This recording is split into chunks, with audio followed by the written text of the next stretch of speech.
Hola, bienvenidos a la resolución de los problemas. De la ronda final 2020, nivel 5. Vamos a empezar resolviendo el problema 1, ¿sí? Que dice lo siguiente. Dice, Betty quiere completar un tablero de 4×4, escribiendo un número entero positivo distinto en cada una de las casillas, de manera tal que la suma de cada fila sea múltiplo de 5 y la suma de cada columna sea múltiplo de 9. ¿Cómo puede hacerlo si quiere que el número más grande que usa sea lo menor posible? Bueno, notemos lo siguiente. Nos dice que la suma de cada fila tiene que ser múltiplo de 5, pero si en vez de considerar la suma de cada fila consideramos la suma de todos los números del tablero, fíjense que también nos tiene que dar múltiplo de 5, ¿no? Porque la suma de todos los números del tablero es la suma de las 4 filas en particular. Y si sumamos 4 múltiplos de 5, eso nos da como resultado un múltiplo de 5. Por otro lado, la suma de los números del tablero también tiene que ser múltiplo de 9, porque la suma de los números del tablero, en particular, es la suma de las columnas. Por lo tanto, sabemos que la suma del tablero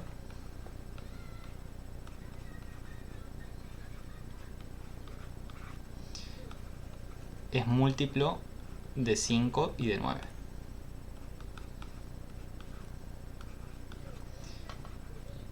Pero si es múltiplo de 5 y de 9 a la vez, fíjense que tiene que ser múltiplo del mínimo común múltiplo entre 5 y 9. Y eso es 45. Entonces es múltiplo de 45.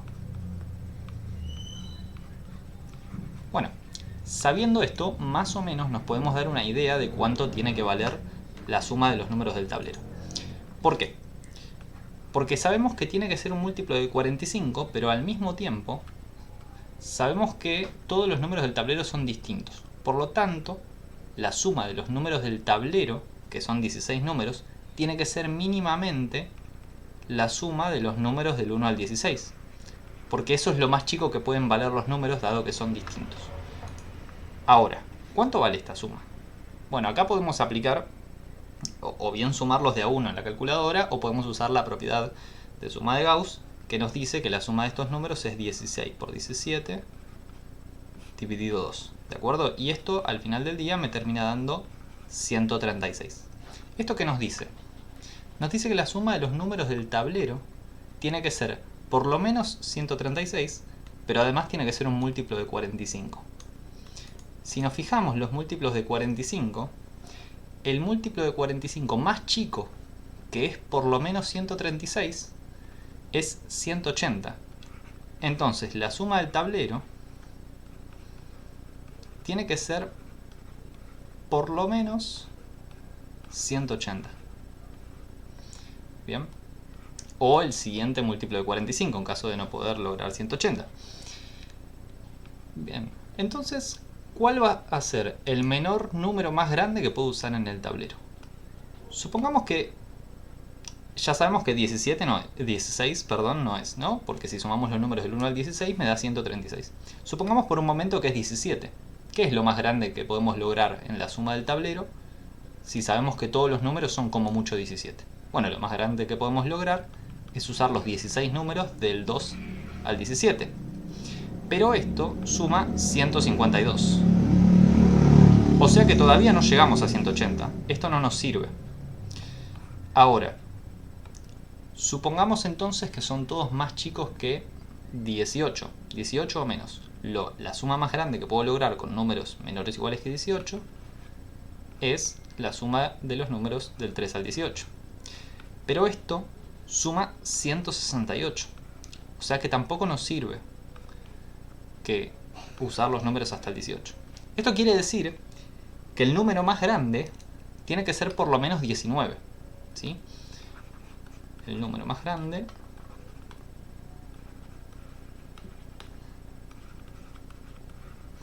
es por lo menos 19.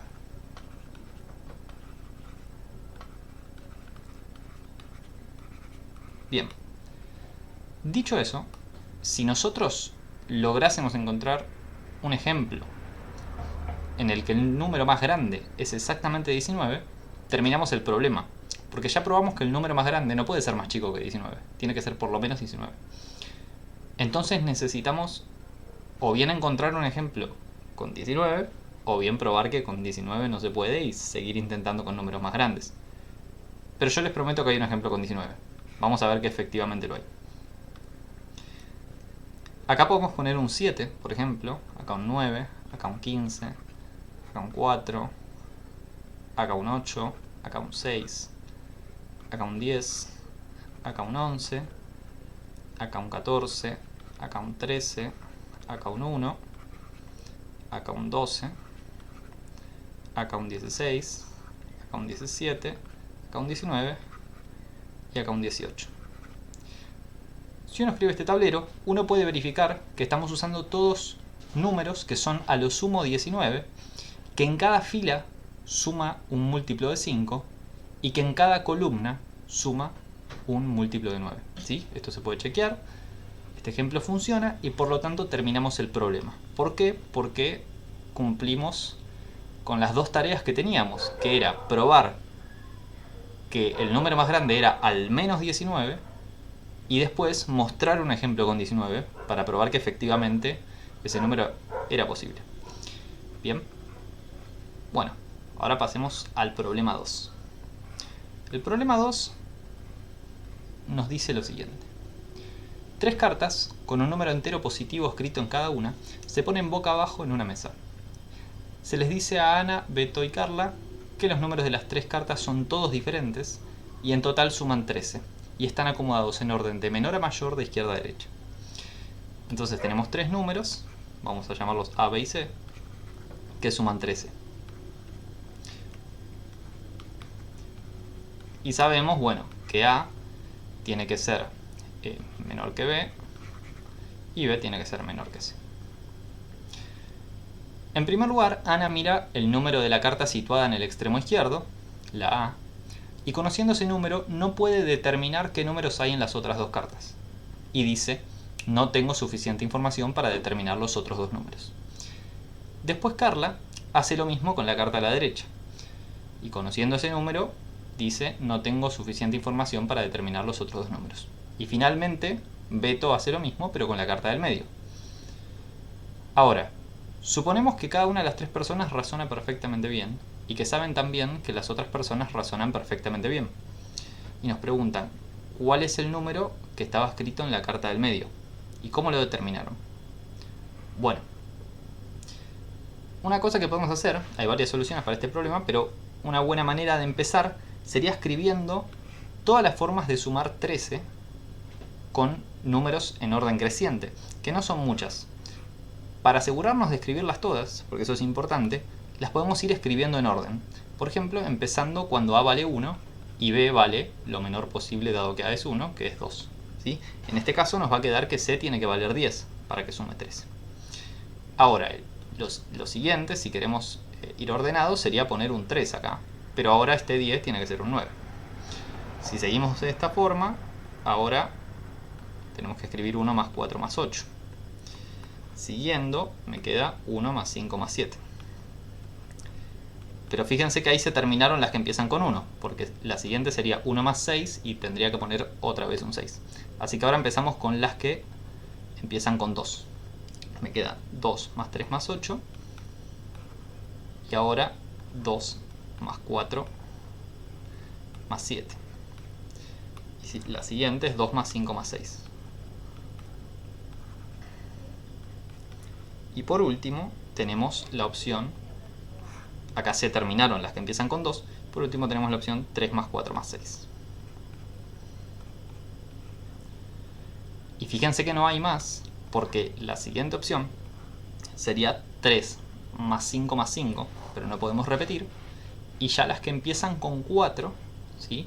¿Qué va a pasar con las que empiezan con 4? La siguiente carta debería ser por lo menos un 5, pero esto suma 9. Y el siguiente número que tengo que poner va a ser 4 nuevamente, pero no estarían en orden creciente. Entonces a partir de ahora no hay más posibilidades. Y nos aseguramos de que las escribimos todas porque las escribimos en orden. ¿Sí? Eso es muy importante. Y ahora empecemos a pensar.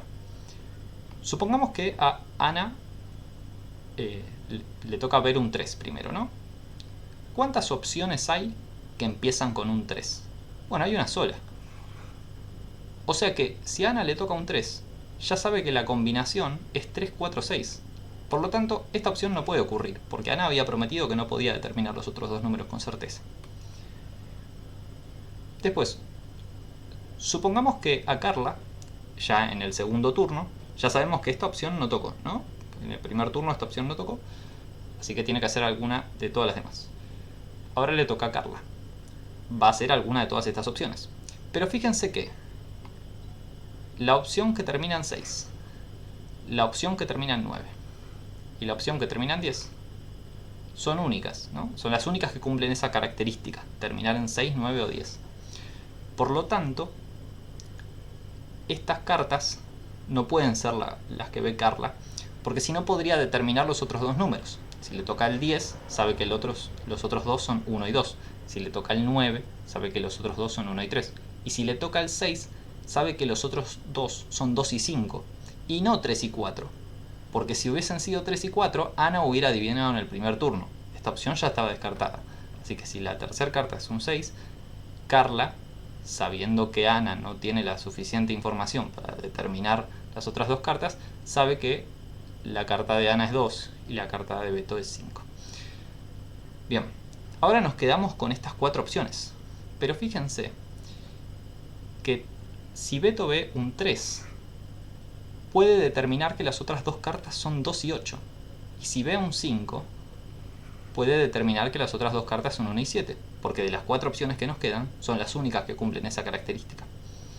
Por lo tanto, la carta del medio solo puede ser 4, porque son las dos opciones que nos quedaron.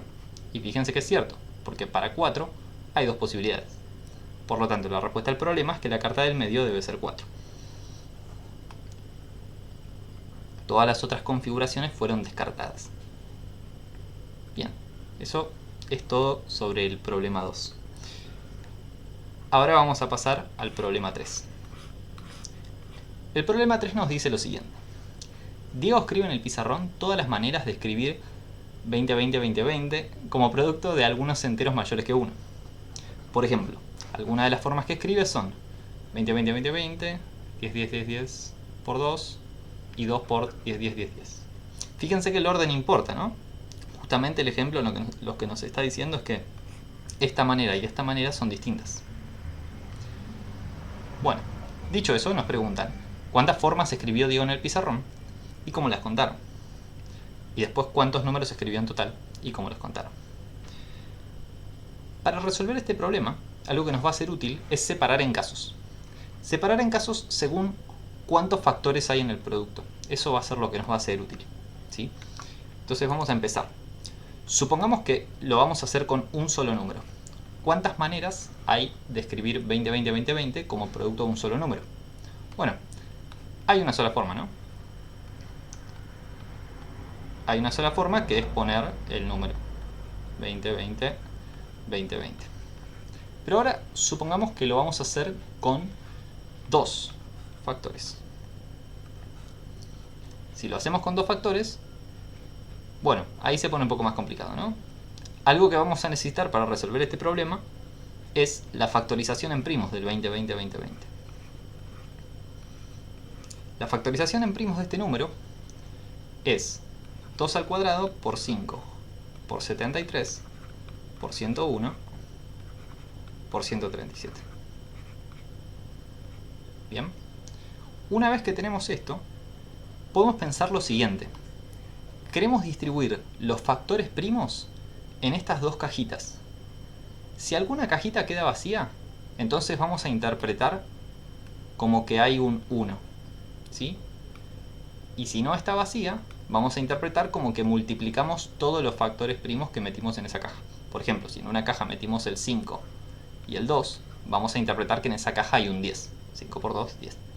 ¿De acuerdo?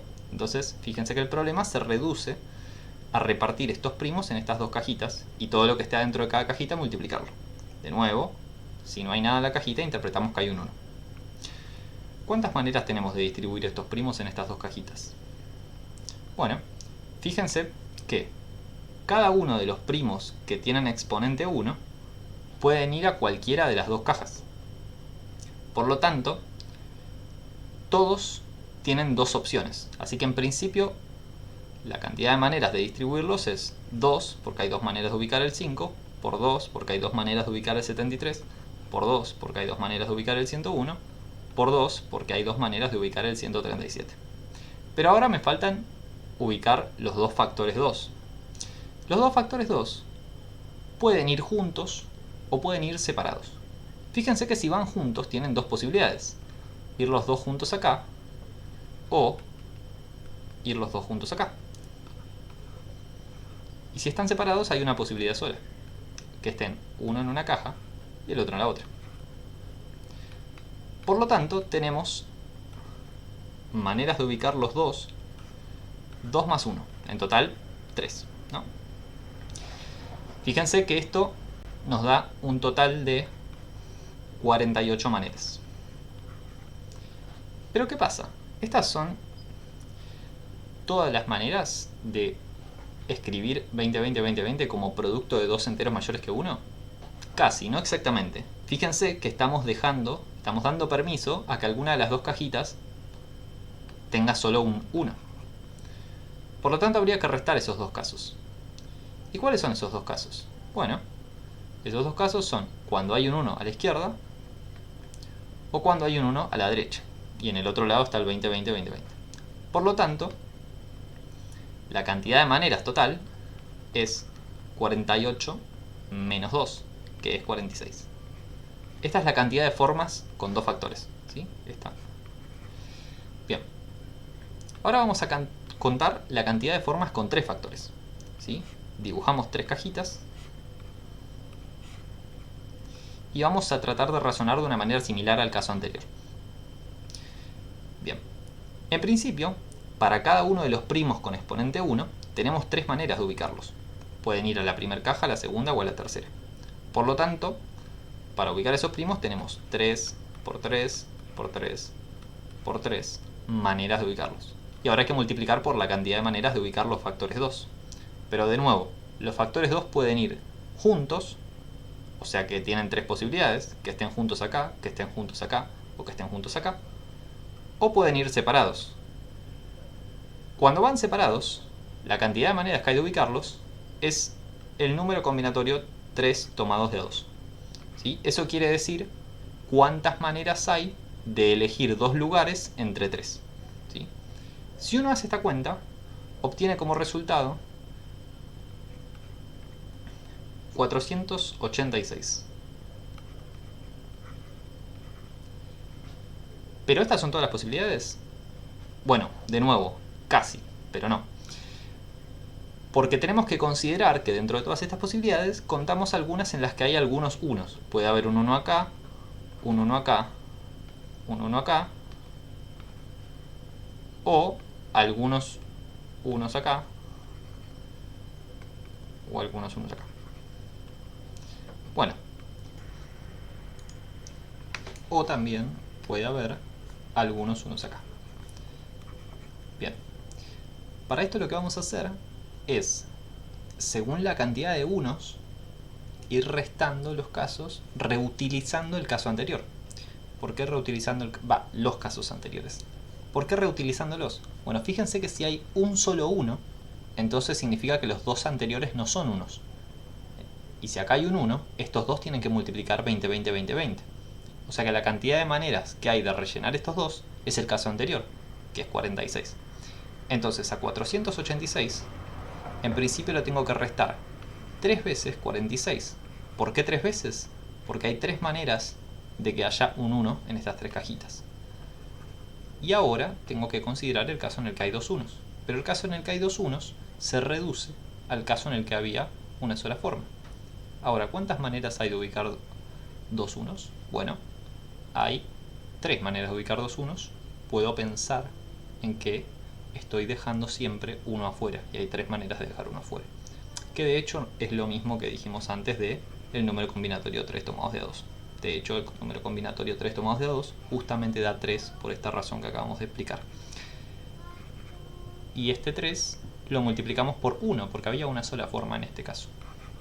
Finalmente, terminamos obteniendo que para el caso 3 nos da 345. Bien. Dicho eso, ahora vamos a pasar al caso 4. ¿Sí? Ya tenemos la tercera respuesta. Vamos a pasar al caso 4. Si tenemos 4 cajas, ¿qué va a pasar?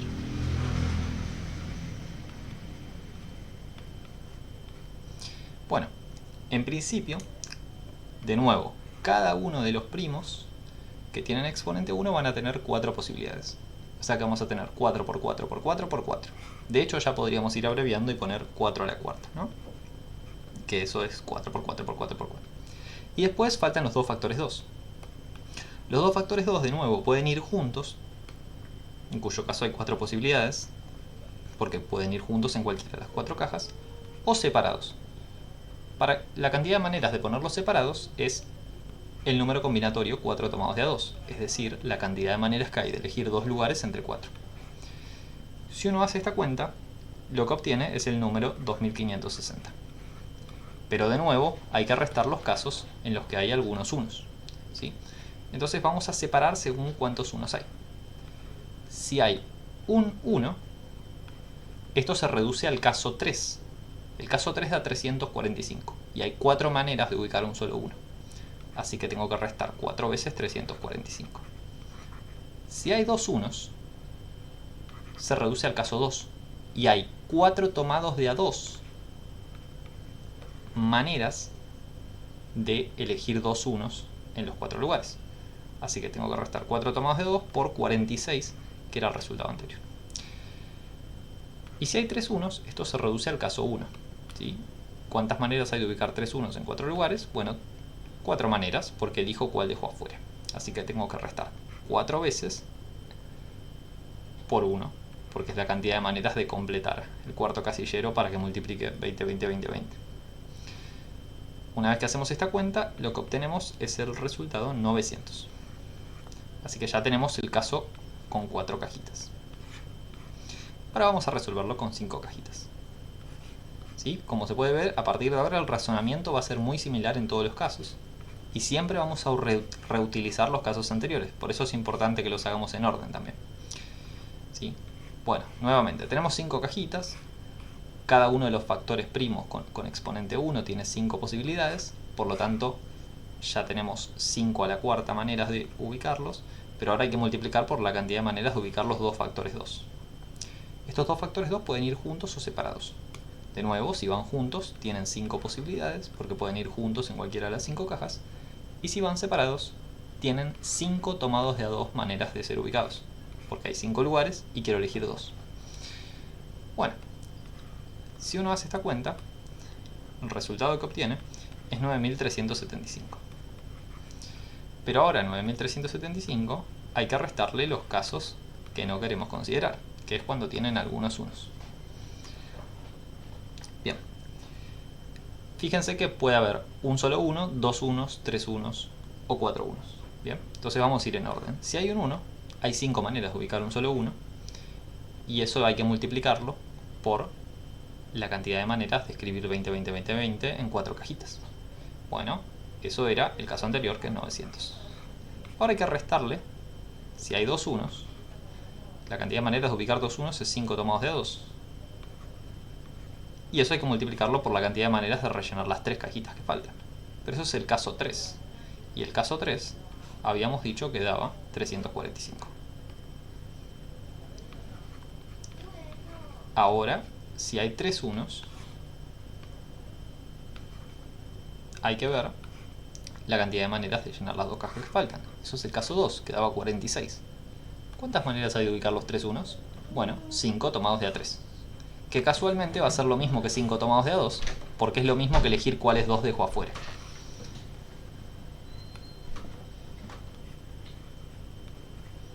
Por 46. Y ahora, finalmente, en el caso en el que hay 4 unos, hay solo una posibilidad. Y hay 5 maneras de elegir los lugares donde van los 4 unos, porque miro cuál estoy dejando afuera. Entonces, le resto 5 por 1. Si uno hace esta cuenta, le termina dando, al final del día, 960. Entonces este es el caso 5. Y ahora llegamos al gran final. Llegamos al caso 6. En el caso 6 tenemos 6 cajitas.